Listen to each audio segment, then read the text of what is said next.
Assalamualaikum warahmatullahi wabarakatuh. Selamat pagi. Dalam video ini saya akan mendemonstrasikan tentang sistem informasi akuntansi HelloMate. Nah, sebelum masuk dalam aplikasinya sendiri, kita terlebih dahulu diharuskan untuk login. Nah, dalam aplikasi ini terdapat 3 level user, yaitu yang pertama adalah level admin. Dia memiliki segala akses fitur yang ada dalam aplikasi ini. Kemudian level owner, yang mana memiliki hampir seluruh akses fitur yang ada dalam aplikasi. Yang terakhir adalah level pegawai. Dia memiliki akses yang lebih terbatas lagi. Jadi tidak semua fitur bisa digunakannya. Kita create new akun. Nah, daftar baru user ini, dia otomatis terdaftar sebagai akun dengan level pegawai. Untuk akun level admin dan level owner, dia harus dimasukkan secara manual dalam database. Kita langsung coba saja username. Nah, username ini terhubung langsung dengan database, sehingga jika ada username yang sama, dia otomatis menampilkan pesan error. Kita coba username yang lain. Dia kudu nomor telepon, password. Nah, konfirmasi password ini seperti biasanya. Jika berbeda dengan kolom password, dia akan menampilkan pesan error. Jadi kita masukin yang sama. Kemudian foto profil buat akun. Berhasil daftar. Silakan menunggu konfirmasi akun oleh owner atau admin. Jadi akun yang terdaftar, dia tidak bisa langsung mengakses aplikasi. Dia harus dikonfirmasi terlebih dahulu oleh akun dengan level owner atau admin. Jadi kita coba login dengan akun level admin. Ya, sukses login. Kita langsung coba lihat. Nah, ini akun yang barusan kita daftarkan tadi. Dia statusnya masih nonaktif. Untuk mengaktifkannya, kita tinggal pencet saja buttonnya. Nah, dia otomatis aktif dan bisa mengakses aplikasi ini. Nah, untuk menonaktifkannya ya kita tinggal pencet lagi saja. Nah, kemudian kita akan mencoba melihat perbedaan fitur dari level-level user yang ada dalam aplikasi ini. Untuk perbedaan fitur dari user sendiri, kita yang pertama akan mencoba melihat perbedaan dari user admin. Login. Nah, dalam user admin sendiri, dia memiliki akses ke segala fitur, mulai dari akun, buku besar, neraca, dan berbagai laporan. Nah, yang paling krusial adalah di bagian sini, yaitu kelola user. Dalam kelola user, admin bisa menambahkan user, kemudian mengubah status user dari aktif menjadi nonaktif atau sebaliknya, juga bisa mengubah data user maupun menghapusnya. Nah, kita coba melihat perbedaannya di akun level owner. Nah, sukses login. Nah, dalam akun level owner ini, dia juga sama, dia bisa melihat berbagai fitur yang ada, yaitu akun, buku besar, daftar laporan. Yang perbedaannya hanya di kelola user. Nah, dalam kelola user, di akun level owner, dia tidak bisa menambahkan user baru. Dia bisa mengaktifkan maupun menonaktifkan, dan dia hanya bisa menghapus, tidak bisa mengubah data dari user yang sudah terdaftar ini.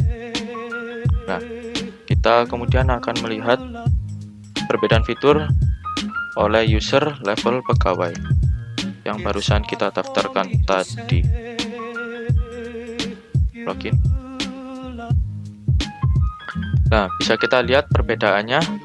Di sini fiturnya lebih sedikit lagi, dia hanya bisa melihat akun, data barang, pendapatan, pemasukan, dan pengeluaran. Untuk buku besar, jurnal umum, dan berbagai laporan, dia tidak bisa mengaksesnya. Kemudian dia tidak bisa mengelola user lain. Jadi dia hanya bisa menggunakan fitur yang lebih terbatas. Kemudian ada fitur My Profile. Ini mengubah profilnya. Jadi misal kita ubah namanya, username-nya di Wahyudi. Simpan, dia otomatis sukses ubah profil. Dia langsung terganti. Budi Wahyudi. Edit profil, nomor telepon, mengubah alamat, dan ubah password. Menginputkan password lama, password baru, dan konfirmasi password. Nah, kemudian kita akan melihat back dashboard. Sekarang saya akan menjelaskan berbagai fitur yang ada dalam aplikasi ini. Yang pertama, saya login menggunakan akun admin agar bisa melihat segala fiturnya. Yang pertama adalah dashboard. Dalam dashboard sendiri kita bisa melihat ada total kas, total utang dagang, dan total utang bank yang ada dalam aplikasi ini. Kemudian ada grafik pendapatan. Ini saya settingkan per hari. Jadi tanggal 24 dia total 120.347 dan 760. Kemudian ada back akun. Ya, dalam back akun sendiri yaitu berisi daftar akun yang sudah diinputkan, semisal kas, perlengkapan, peralatan, beserta nomornya, juga jenis akunnya. Nah, di sini ada suatu perbedaan yaitu dalam kas dan modal. Karena kedua akun ini akun dasar, jadi kita tidak menambahkan tombol update maupun delete. Nah, ini seperti CRUD pada biasanya, yaitu kita coba nambahkan saja, misal beban.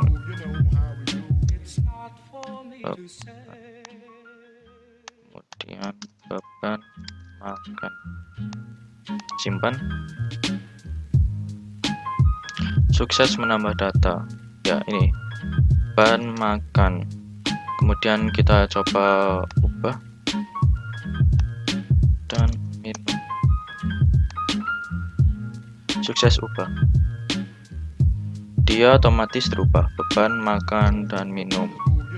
Gitu pula kita coba hapus. Ya, hapus. Data terhapus. Jadi terhapus. Ya, kemudian kita ada di back data barang. Nah, data barang sendiri ini berisi barang-barang yang ada dalam HelloMate.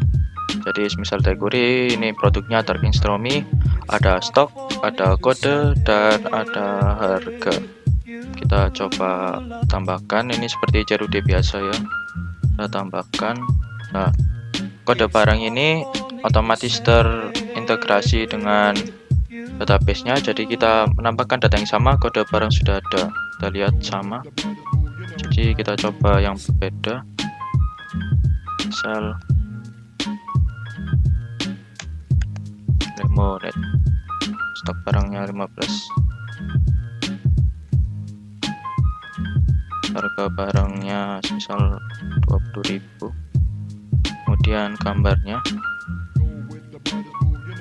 kita coba ambil yang ini, simpan. Sukses menambah data. Kita lihat, nah ini lemonade. Juga ada edit produk seperti biasa dan juga hapus produk. Dan ada fitur search, misal lemonade. Nah, ini.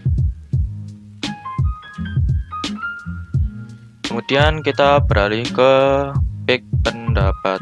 Nah, kita ada di back pendapatan. Nah, dalam back pendapatan ini berisi transaksi dari data barang ini. Jadi transaksi dari barang-barang yang sudah kita masukkan tadi. Kita ambil contoh, misal tanggal pembelian 22 April. Nah, ini kita bisa memilih barangnya. Jadi kita bisa melihat stok apakah tersedia atau tidak. Jadi misal kita ambil lemonade. Nah, kita coba jumlah pembeliannya 15. Dia otomatis terinput harganya berapa dan total harganya berapa sesuai jumlah pembeliannya. 15, save. Nah, sukses menambah data. Lemonade 15. Kita bisa melihat filter berdasarkan tanggalnya, tanggal 22, lemonade 15. Nah, karena stok lemonade tadi 15, jadi 0. Karena kita mengambil semuanya, jadi saat kita menambah barang, semisal dia tidak akan bisa ditambahkan karena stoknya kosong.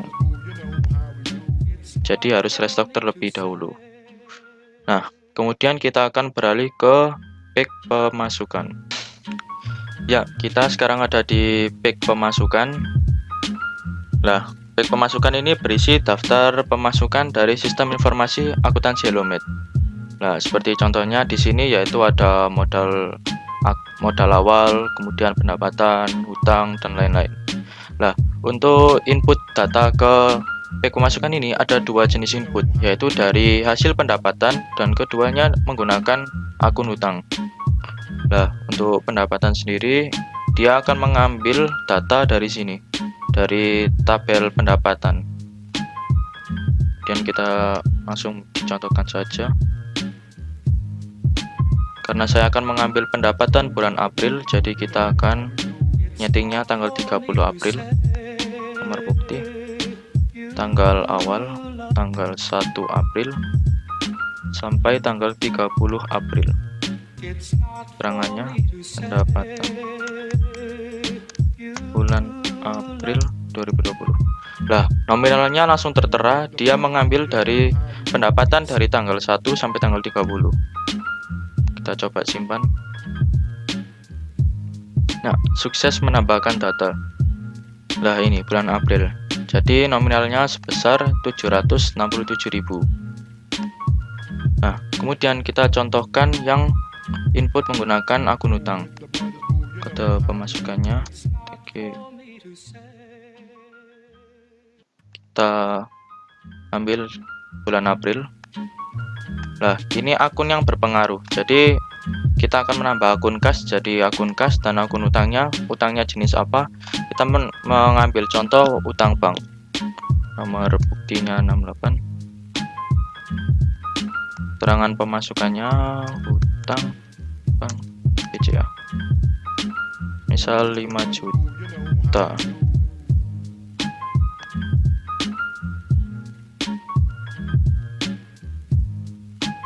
Ya. Nah, ini utang bank BCA sebesar 5 juta rupiah. Kemudian ada seperti biasa, ubah jika salah input data ataupun hapus jika tidak diperlukan. Dan ada fitur search, jadi berdasarkan tanggal, semisal bulan April ataupun bulan Mei ataupun tahunnya. Ya, kemudian kita akan beralih ke page pengeluaran. Ya, kali ini kita akan membahas tentang page pengeluaran. Nah, page pengeluaran ini hampir sama seperti page pemasukan sebelumnya, yaitu berisi daftar pengeluaran dari aplikasi ini. Sebagai contoh, beban listrik bulan April, penggajian bulan Mei, pembelian blender, dengan beserta nominal dan juga tanggal pengeluarannya. Nah, untuk inputannya sendiri ada dua jenis inputan di sini, yaitu inputan tambah menggunakan kredit akun kas dan tambah menggunakan kredit akun hutang. Nah, untuk inputan ini kita menambah data pengeluaran yang nantinya akan berpengaruh di akun kas. Jadi semisal pembelian peralatan menggunakan akun kas. Untuk inputannya sama, yaitu kode, tanggal, nomor bukti, keterangan, dan juga nominal. Nah, untuk inputan hutang sama seperti sebelumnya, kita menambahkan pengeluaran yang berpengaruh di akun hutang. Jadi semisal kita akan melakukan pembelian peralatan menggunakan hutang dagang. Inputannya sama, kode pengeluaran, tanggal pengeluaran, nomor bukti, keterangan pengeluaran, dan juga nominal. Nah, kemudian ada fitur yang belum saya jelaskan, yaitu print dan CSV ini. Untuk print, kita akan mengubah data yang ada di tabel ini menjadi format PDF. Jadi bisa kita download. Nah, kemudian ada satu lagi yaitu CSV. Sama seperti print, kita akan mengubah data yang ada di tabel ini menjadi format CSV atau file Excel yang nantinya kita bisa copy dan taruh ke pendataan dengan format Excel. Seperti ini. Nah, kemudian kita akan membahas tentang buku besar. Nah, seperti buku besar pada biasanya, yaitu ada nama akun, nomor akun, kemudian tanggal, keterangan, debit dan kredit, dan juga saldonya. Dia ada di posisi debit atau posisi kredit. Nah, di sini ada 3 filter, yaitu yang pertama adalah milih akunnya, kemudian pilih bulannya, dan juga pilih tahunnya. Semisal kita akan pilih bulan April tahun 2020. dia akan otomatis terfilter untuk buku besar di bulan April tahun 2020. Untuk pilih bulan kita coba ganti bulan Mei, dia otomatis ganti ke bulan Mei. Dan pilih akunnya sendiri, ini agar lebih mudah untuk kita mencarinya. Jadi semisal kita ingin melihat akun kas saja, nah akun kas semisal peralatan, otomatis ganti ke peralatan. Dan juga ada fitur yang sama seperti sebelumnya, yaitu CSV dan print untuk mengubah datanya, mengubah data dalam tabel ini. Nah, kemudian kita akan beralih ke jurnal umum. Ya, selanjutnya kita akan membahas jurnal umum. Untuk jurnal umum sendiri seperti jurnal umum pada biasanya, ada tanggal, nomor bukti, keterangan, referensi, debit, dan kredit, serta halamannya. Kita pindah halaman, otomatis halaman 2. Dan urut berdasarkan tanggalnya. Nah, kemudian di sini ada filter. Ini untuk memfilter, jadi kita ingin mengambil dari tanggal berapa sampai tanggal berapa. Semisal kita akan ambil dari bulan April tanggal 1 sampai tanggal 25 semisal. Tanggal 1 sampai tanggal 25. Filter. Ya, dia akan mengambil data dari tanggal 1 sampai tanggal 25, yaitu 8, 24. Sudah. Kemudian ada dua fitur yang sama seperti sebelumnya, yaitu print dan juga filter. Nah, kemudian kita akan beralih ke neraca saldo. Seperti neraca saldo pada umumnya, ya ada dua filter sama seperti di buku besar. Ini tapi untuk di neraca saldo kita hanya filter bulan dan tahun. Jadi ini total keseluruhan bulan dan tahunnya. Nah, kita coba filter menjadi bulan April tahun 2020. Nah, dia akan otomatis terfilter dari pendataan di bulan April tahun 2020. Dan seperti biasa ada dua tombol ini, yaitu pengubahan menjadi CSV dan print. Kemudian kita beralih ke berbagai laporan, dimulai dari laporan laba rugi.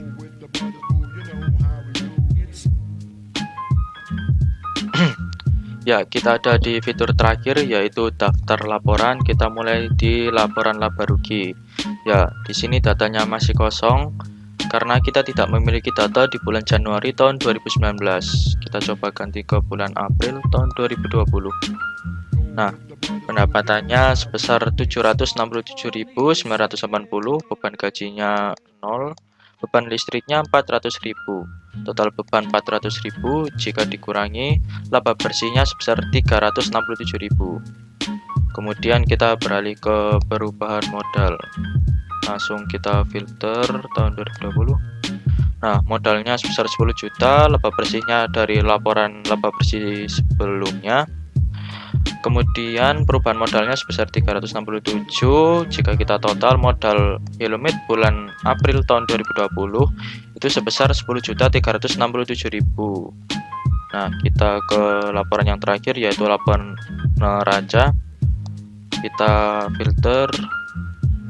Nah, untuk di bagian aktiva, kasnya 15.311.000, perlengkapan 56.000, peralatan 32.000, jumlah aktivanya 15.399.000. Untuk di kewajiban, utang dagangnya 32.000, utang banknya 5 juta, jumlah kewajibannya 5.032.000 jika ditotal. Kemudian modalnya kita ambil dari modal perubahan di laporan sebelumnya, yaitu 10.367.000. Jika ditotal 15.399.000. Ya, sama ya. Nah, sekian berbagai fitur dari sistem informasi akuntansi Hellomed. Bila ada salah kata, saya mohon maaf. Wassalamualaikum warahmatullahi wabarakatuh.